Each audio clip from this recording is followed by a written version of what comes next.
Mais mec, tu fais quoi là, c'est vendredi? Ouais, je sais, ouais, mais je me suis fait voler mon t-shirt cette semaine. Donc je suis allé dans un café pour le récupérer. Il y avait trois bières, c'était chaud, donc j'ai dû leur faire une spéciale genre week. Oh putain, mais ça va? Ouais, moi ça va, mais par contre, eux, ils se sont fait acte. D'ailleurs, j'ai un petit peu soif là, t'as pas un petit truc? Attends, je te file ça tout de suite. T'as besoin d'un décapsuleur? Non, t'inquiète.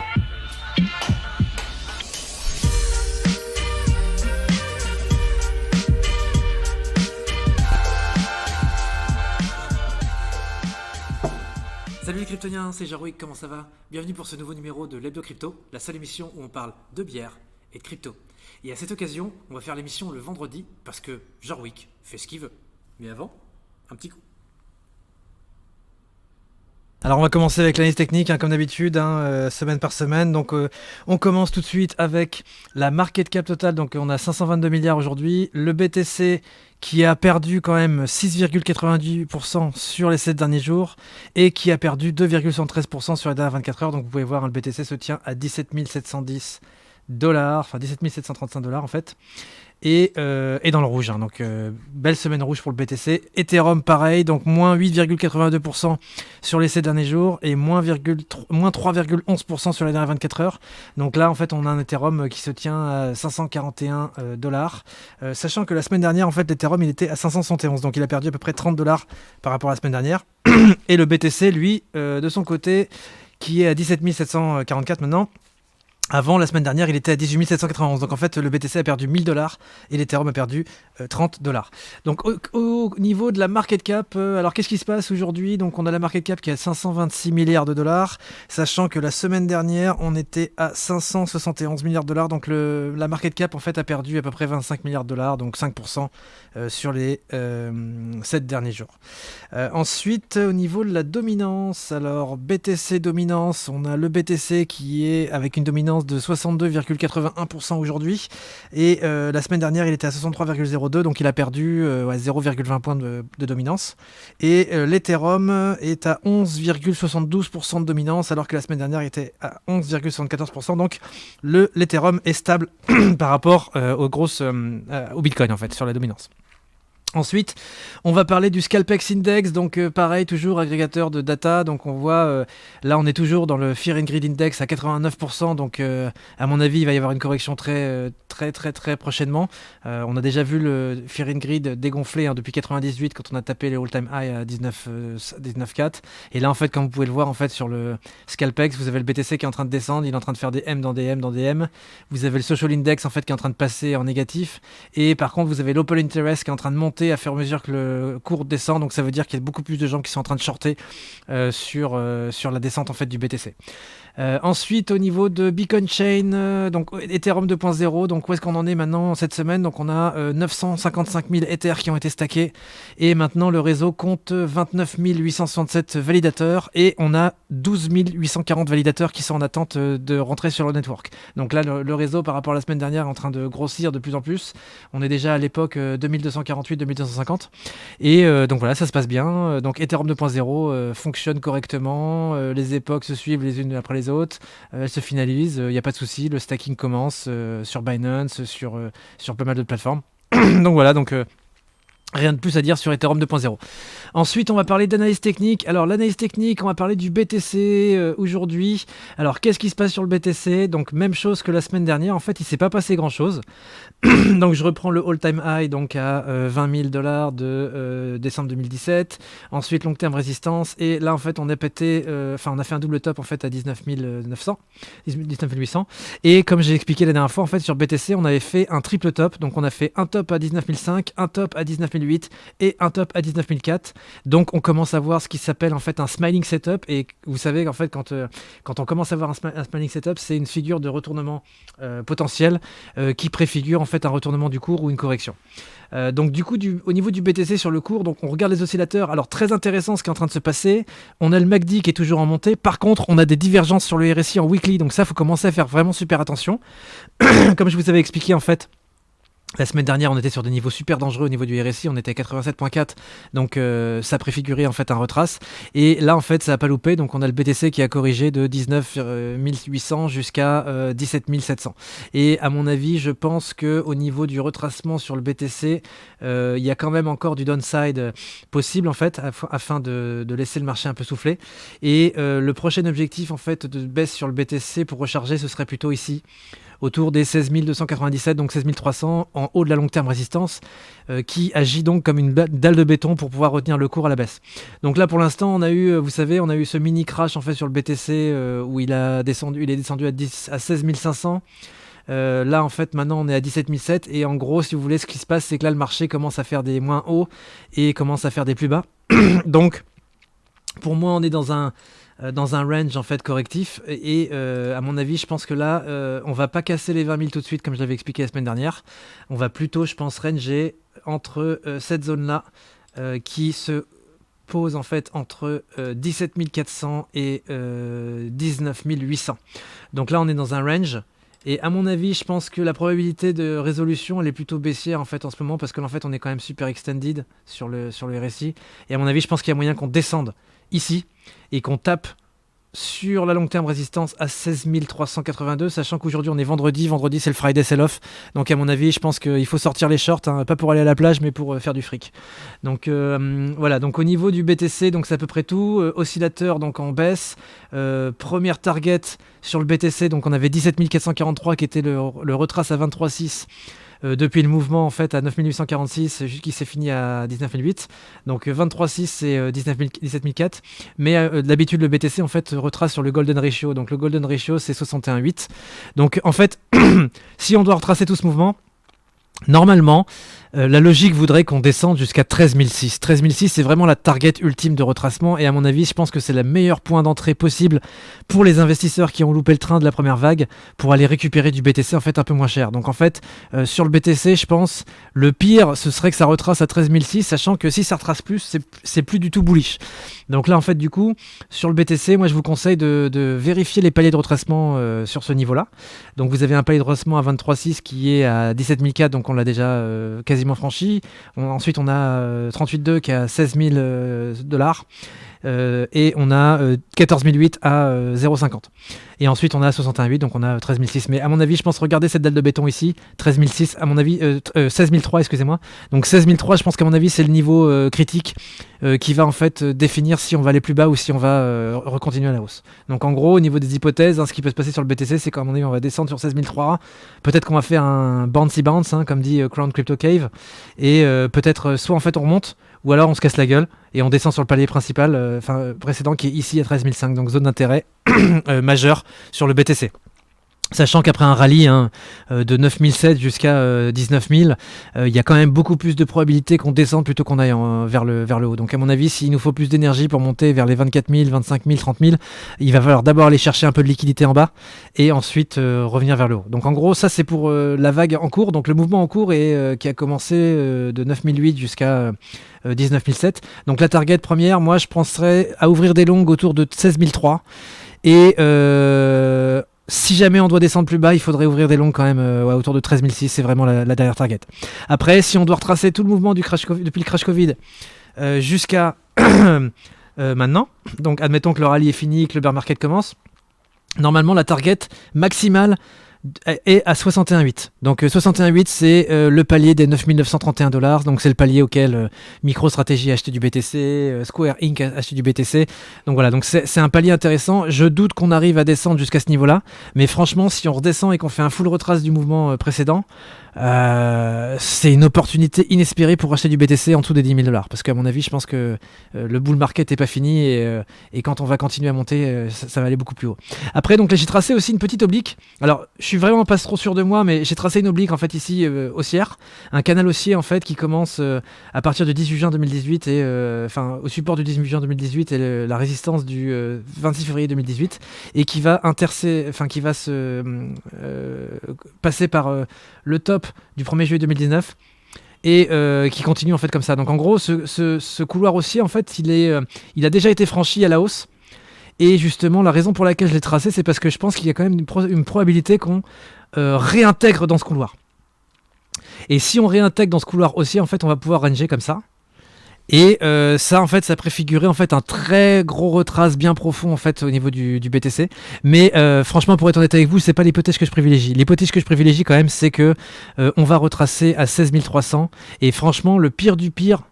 Je pense que c'est quand même 13 200. Donc voilà, donc ça c'est au niveau des retracements, mais pour l'instant, moi je suis pas bullish sur BTC. Je conseille plutôt en fait d'ouvrir des shorts plutôt que d'ouvrir des longues, parce qu'en ce moment le marché baisse. Donc pour l'instant, je pense qu'il faudra attendre avant d'ouvrir des longues parce que les oscillateurs en daily, en 4 heures, ça diverge de partout. Donc il faut surtout pas ouvrir des longues en ce moment parce que vous allez vous faire stopper à chaque fois.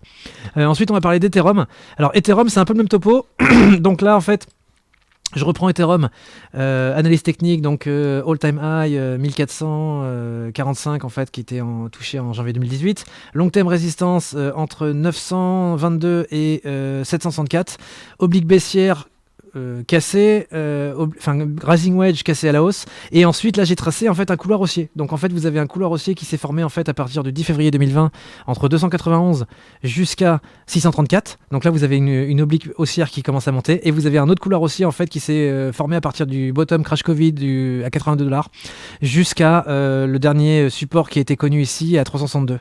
Donc là en fait vous voyez en fait l'Ethereum évolue dans un range, enfin dans un couloir haussier. Et le couloir aussi, il est quand même assez escarpé, donc il est pas très horizontal, il est vraiment vertical. Donc à mon avis, je pense qu'on peut attendre que l'Ethereum en fait remonte dans ce couloir haussier, un peu comme ça. Et en gros, là, si vous voulez, on est sur la borne haute du couloir haussier. Et vous avez vu en fait il y a une grosse divergence en fait du RSI en weekly déjà sur Ethereum, et ça en fait ça préfigure que le MACD va se casser la gueule derrière. Donc en gros je pense que sur Ethereum là on a fait un top à 620, un top à 635, un top à 600 $. Donc là pareil un smiling setup, donc le marché est en phase de retournement sur le court terme, et donc là en fait il faut chercher des targets de retracement. Donc les premières targets de retracement sur Ethereum en prenant le dernier mouvement qui a commencé depuis 319 $ jusqu'à 635 $, pardon. 23,6 on est à 555, on les a déjà pétés. 38,2 on est à 514, on les a quasiment pétés. Ouais, on les a pétés une fois. Quand on avait retracé le crash à 486. Et ensuite on a 50 à 478. Et à mon avis, je pense que ce niveau de retracement à 478 fait du sens. Sachant qu'en fait on a déjà tapé les 486 une fois. Et je pense qu'on va aller retester ce support ici. Et ensuite on va remonter, comme ça. Donc en gros, sur l'Ethereum, je pense que la probabilité de retest elle est très forte, sachant qu'en fait on avait un top, vous vous rappelez, à 489 $, et à mon avis je pense que ce top, cette mèche qui a été faite, va servir de support sur l'Ethereum. Donc à mon avis, si l'Ethereum doit corriger de manière un peu plus prononcée, je pense que l'Ethereum va corriger en fait à 490 $, il va s'arrêter d'abord à ce niveau là, et après sur les niveaux de retracement qui sont à prévoir, on va privilégier en fait des niveaux de retracement à 478 jusqu'à 440. Donc voilà, cette zone-là, en fait, elle est assez intéressante. Donc je pense que pour des gens qui veulent réaccumuler de l'Ethereum, il faudrait accumuler ici, en fait, là. Entre 488 et 446, ça semble une bonne zone pour longuer, sachant qu'en fait, l'Ethereum, il faut qu'il souffle un peu. Après, si par exemple on reprend tout le mouvement du crash Covid jusqu'au top à 634, vous avez un niveau de retracement à 23,6 qui est à 508 $, donc assez intéressant. Et vous avez 38,2 qui est à 424. Donc en gros, ça corrobore le niveau de retracement sur la dernière vague. Et pareil aussi, vous avez ce support sur le haut de la dernière vague, donc à 490. Vous avez un deuxième support ici à 445. Donc en fait, je pense que cette zone-là, pour l'Ethereum, vous avez la zone de short aussi qui est à 463, donc qui fait aussi office de support. Donc si jamais on doit retracer profondément, je pense qu'on va retracer entre 489 et 443 $. Il faudra bien vérifier ce niveau. À 465. Mais pour l'instant sur Ethereum, moi je suis bearish. Donc en gros, je pense là pour l'instant il faut ouvrir des shorts et il faut attendre de voir un petit peu ce que le marché fait. Parce que je pense qu'à mon avis il faut que le marché corrige un petit peu. Ensuite, pour l'alt de la semaine, alors on a choisi Big Up à Malikum qui achète du YFI à tout va. Donc en gros, si vous voulez, sur l'alt de la semaine, donc on a choisi YFI, donc Yearn Finance Token, qui est le Bitcoin de la DeFi, on va dire. Alors le Bitcoin de la DeFi, pourquoi j'appelle ça le Bitcoin de la DeFi? Supply ultra limité, 30 000 tokens. Vous avez le token en fait qui a commencé, il me semble, à un truc du genre 100 balles, je crois. Ça, c'était en juillet-août 2020, quand il y a eu la fièvre de la DeFi. Le truc a pumpé jusqu'à 43 000 $. Il s'est cassé la gueule jusqu'à 7600. Et là, en fait, il a retracé jusqu'à 32 000 $. Donc, analyse technique sur YFI. Alors, déjà, c'est volatile. Par contre, cette crypto est quand même pas mal parce que vous pouvez la trader en fait à levier x20 sur Femex, sur des plateformes au leverage. Vous pouvez aussi trader sur Binance Futures, il me semble. Donc, intéressant. Alors, on va analyser YFI en détail. Donc, qu'est-ce qui s'est passé? Déjà, on prend le top. Alors, le top, là, je prends le graphe Binance USDT YFI. Donc, le top, il était à 40 et quelques mille dollars. Le bottom, en fait, sur Binance, il était le 13 août 2020, il était à 2555 $. Donc, en fait, on a fait une première vague de hausse. Donc, 1, 2, 3, 4, 5. On est monté comme ça. Et derrière, ce qui s'est passé, c'est qu'on a fait une très, très belle épaule tête épaule. Donc, on a fait ici, ici et ici. Donc ça, épaule, tête, épaule, c'est méga bearish. Donc en gros, là, vous aviez en plus une énorme divergence sur les RSI en weekly sur Yearn Finance à ce niveau-là. Donc là, en fait, vous avez vu le momentum qui a commencé à diverger à partir du top à 39 000. On s'est cassé la gueule à 17 000. Ensuite, on a fait un deuxième top plus haut avec un RSI plus bas à 43 000. Là, c'était bearish. Et là c'était la fin. Et après, en fait, on a retracé, vous avez vu, vous connaissez la suite, depuis 12 septembre 2020 jusqu'à 6 novembre 2020. Le token s'est fait absolument défoncer, un truc de fou. Il a retracé à 78,6. On croyait que c'était fini quand le token est arrivé à 11 500, mais en fait non, il a continué à retracer. Et en fait, il a tapé, en fait, je crois, pas loin des niveaux du 90% de Fibonacci à 7 400 $. Donc en gros, sur YFI, ce qui se passe, c'est que là, je reprends le Fibonacci depuis le début. Donc vous voyez là, ici, le bottom 2339, le top à 44 000. Retracement de Fibonacci à 78,6. On était à 11 500. Et en fait, on a retracé jusqu'à 7006, donc en fait on va dire au niveau 90 de Fibonacci. Okay, donc là c'était une grosse opportunité pour longuer. Et ensuite, donc là vous avez une oblique baissière qui s'est formée comme ça. Attendez, je la trace. Hop là, excusez-moi, ça n'a pas pris, je sais pas pourquoi. Oblique baissière ici, voilà. Et vous avez vu en fait cette oblique baissière a été pétée autour entre les 9000 et 7400. Donc en fait là il y a une grosse purge en fait. Donc tous les boules se sont fait flusher en fait à ce niveau-là. Le 5 novembre, c'était quand toutes les altes se sont fait défoncer en fait et qu'il y avait des grosses opportunités à jouer là-dessus. Et là, figure de retournement, donc RSI MACD complètement au tapis. Derrière, gros pump en 5 vagues, 1, 2, 3, 4, 5. Donc en fait on a pumpé une première fois à 19 000, ensuite on a retracé un petit peu à 14 000, repumpé à 30 000, retrace à 17 000 et repump troisième à 31 700. Et là vous avez vu divergence de malade en weekly sur le RSI et sur le MACD. Donc là, opportunité encore de short. Donc vous voyez ici, vous avez une divergence de fou. Ici, là, 19 novembre, vous avez le RSI qui est en haut avec le MACD qui est en haut. Là, deuxième top, le 2 décembre, RSI, MACD beaucoup moins haut. Et là, en fait, si vous voulez, ça diverge. Et en fait, là, la suite, elle est simple à comprendre, c'est que c'est tombé. Et vous avez une oblique baissière qui s'est formée ici, pareil. Oblique baissière, 44 000 jusqu'à le top ici à 30 000. Et en fait, si vous voulez, là on est dans une correction baissière. Et si vous regardez aussi le top qui était à 44 000, excusez-moi, jusqu'au retrace bottom jusqu'à 7 629, on a retracé en fait à 61,8 avec un retest parfait des 30 000 $. Et zone de short à 61,8, 78,6, donc elle est là. Donc en fait, vous avez vu la zone de short, elle a commencé à 30 000 $. Il fallait commencer à shorter ici. On a méché un petit peu dans la zone de short et après, réintégration deep, direct. Ok. Donc là, en fait, grosse zone de short en fait pour YFI. À mon avis, je pense qu'on va avoir des réjections encore un petit peu de temps.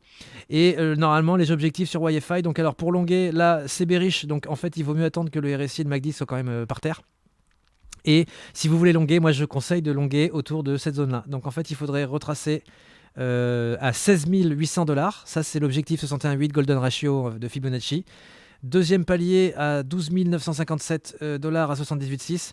Et ensuite, troisième palier, ce serait un retest du bottom, double bottom en fait à 7500, mais j'y crois pas trop quand même sur YFI.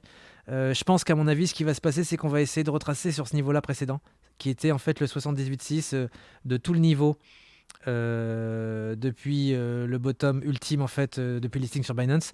Donc là en fait vous avez une zone de longue ici, long terme, donc long terme support qui serait à 11 300. Donc en gros si vous voulez rentrer sur YFI, moi je vous conseille de rentrer premièrement vous rentrez à 16 008 Deuxièmement, vous rentrez à 12 007 et troisièmement, vous rentrez à 11 300. Donc là, je parle pour les investisseurs qui veulent partir sur Wi-Fi.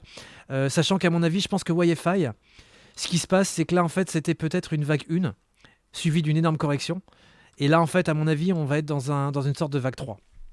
Donc en gros, après je sais pas trop jusqu'où le cours va aller, mais pour l'instant, sur le court terme, en weekly c'est quand même méga bearish. Donc en gros, faites gaffe.